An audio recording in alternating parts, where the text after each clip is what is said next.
Tudo bom, pessoal? Aqui é para mais uma abertura da unidade 2 do nosso curso de Tecnologia Educacional. Você que está incluído aqui conosco nesse curso EAD.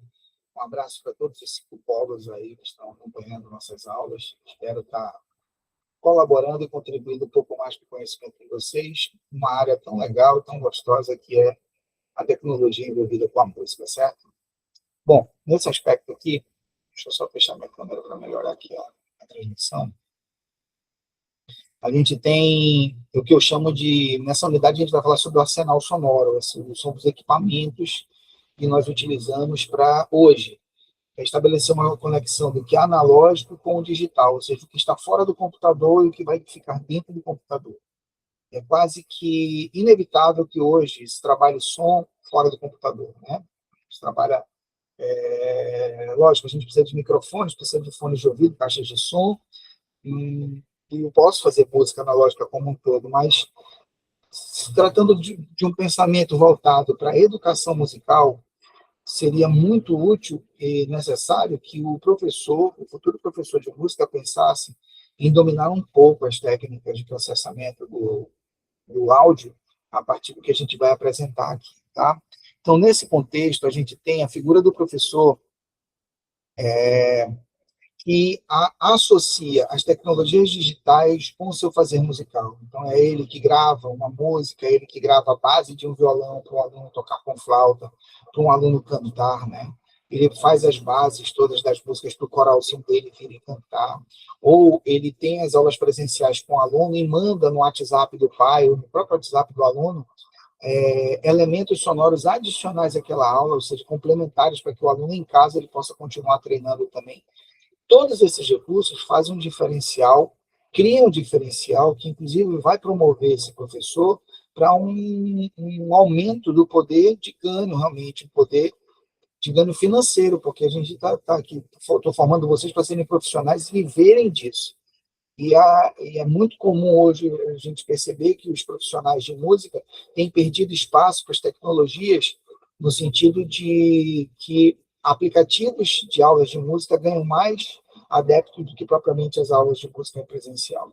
E as pessoas não sabem, as pessoas que se matriculam para estudar conosco, elas não sabem diferenciar uma coisa com outra, porque elas querem tocar. E o que acontece muitas das vezes é que elas não entendem que tocar é uma coisa como se fosse uma coisa mágica, que acontece de uma hora para outra. Não existe um processo. E vocês precisam, com jeito, com articulação, mostrar para eles que isso é fundamental. Tá?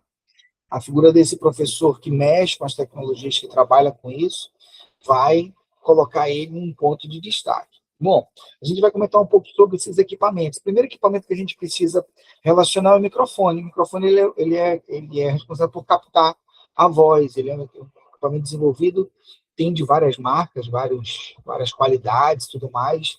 Nesse primeiro momento, se você já é alguém que trabalha com áudio, vai saber diferenciar um microfone bom de um ruim.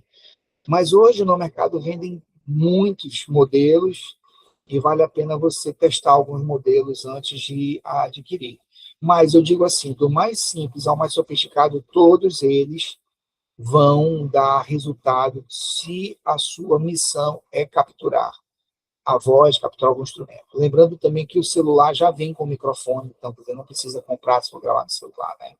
Os fones de ouvido. Os fones de ouvido são responsáveis pelo monitoramento, ou seja, eu preciso escutar o que eu estou gravando, de que forma que está aparecendo, se está aparecendo muito som de fundo, se tem passarinhos cantando ao fundo, se tem um ventilador, se tem um ar-condicionado, se tem um caminhão passando. Então, esses fones vão me dar esse monitoramento mais próximo do meu ouvido, ele vai ficar bem melhor de acompanhar, tá?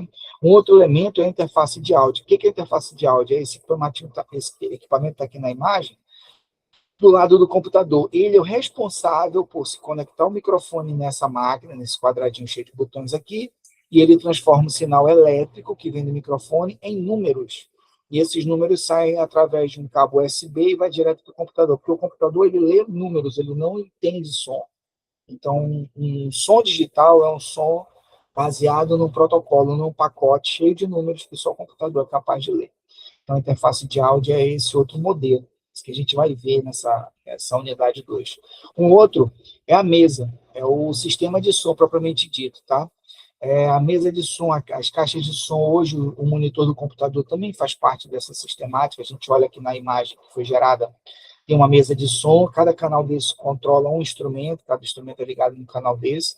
Aí imagine a quantidade de instrumentos que podem ser ligados a uma mesa como essa. Mas existem mesas grandes e mesas pequenas. Eu trouxe uma mesa grande aqui só para exemplificar, mas existem mesas pequenas. Às vezes a gente dá resultado até para um trabalho de gravação no computador com uma mesa de um único canal. Existem mesas para vender assim, que são mais baratas, mas eu aconselho, se vocês forem comprar uma mesa para iniciar um trabalho musical na escola, uma mesa que tenha ali de 4 a 8 canais, é uma mesa de bom tamanho, tá?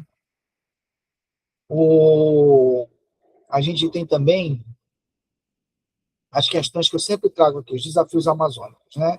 Em relação ao que a gente está estudando e como colocar em prática. Hoje, com a internet, vocês podem comprar na Amazon, podem comprar na Shopee, entre outros, Alibaba, AliExpress, tantos outros, Mercado Livre, esses equipamentos, diferentemente de 40, 50 anos atrás, que a gente tinha que viajar em busca de equipamentos assim, os equipamentos eram muito robustos e muito caros. Hoje não. Os equipamentos são baratos. Um celular, por exemplo, ele já dá resultado celular, ele já tem um fone de ouvido, ele tem um monitoramento, ele tem um microfone, ele tem um software que grava, e dentro dele já tem a interface que já transforma esse som que eu estou falando aqui para o celular, já transforma em digital, ou seja, ele já condensa tudo isso. Mas se você quiser um equipamento, um sistema maior, mais robusto, que tenha assim, placa de áudio e tudo mais, dá para montar, existem vários tutoriais que nos levam a isso. Não é porque estamos na Amazônia que a gente está distante dessa realidade, tá bom? Voltando a falar, então a gente tem um estúdio portátil. Estúdio portátil hoje, por que portátil? Porque ele cabe na palma da mão. Um celular é capaz de gravar, processar, editar o áudio, vai de você ter curiosidade de começar a mexer no dispositivo, baixar um aplicativo, às vezes tem aplicativos de graça, outros que são pagos, mas o estúdio está na sua mão, certo? Você só não produz música para os seus alunos, só não produz acompanhamento, só não produz material sonoro para os seus alunos, se você não tiver interesse, se você não quiser realmente ir a fundo disso. Existem vários tutoriais, já falei sobre isso, que favorece, inclusive, o aprendizado nesse sentido. A gente chama são estudos portáteis porque cabem na palma da mão. É diferente dos antigos estúdios, como esse da imagem aqui, que precisava de uma sala de caixas de som gigantes, tudo mais, mesa. Hoje não precisa de tudo isso. Lógico, um estúdio como esse aqui, profissional, ele vai me gerar um resultado muito mais profissional. Mas o celular, no âmbito acadêmico, no âmbito de estudo e desenvolvimento das práticas educativas, ele também vai nos dar resultados, tá? Então, procurem montar os seus laboratórios nas escolas, que isso é muito importante, isso daí vai fazer todo o diferencial, tá bom? Bom, esses recursos didáticos que eu estou falando aqui são os recursos que vocês podem promover para os seus alunos, são elementos sonoros, são bases, são acompanhamentos, são edições de partitura, transformar uma partitura em áudio, tudo isso é possível de ser feito, a gente vai ver dentro dessa disciplina ou ao longo do contexto desse curso. Eu sou professor responsável por isso e eu digo, é uma jornada bem interessante, bem favorável. Então, agradeço bem a, a participação de vocês aqui nessa abertura da unidade e a gente se encontra na próxima unidade. Verifiquem sempre a programação, o cronograma, que a gente vai estar junto lá, tá bom? Um forte abraço para vocês e até a próxima.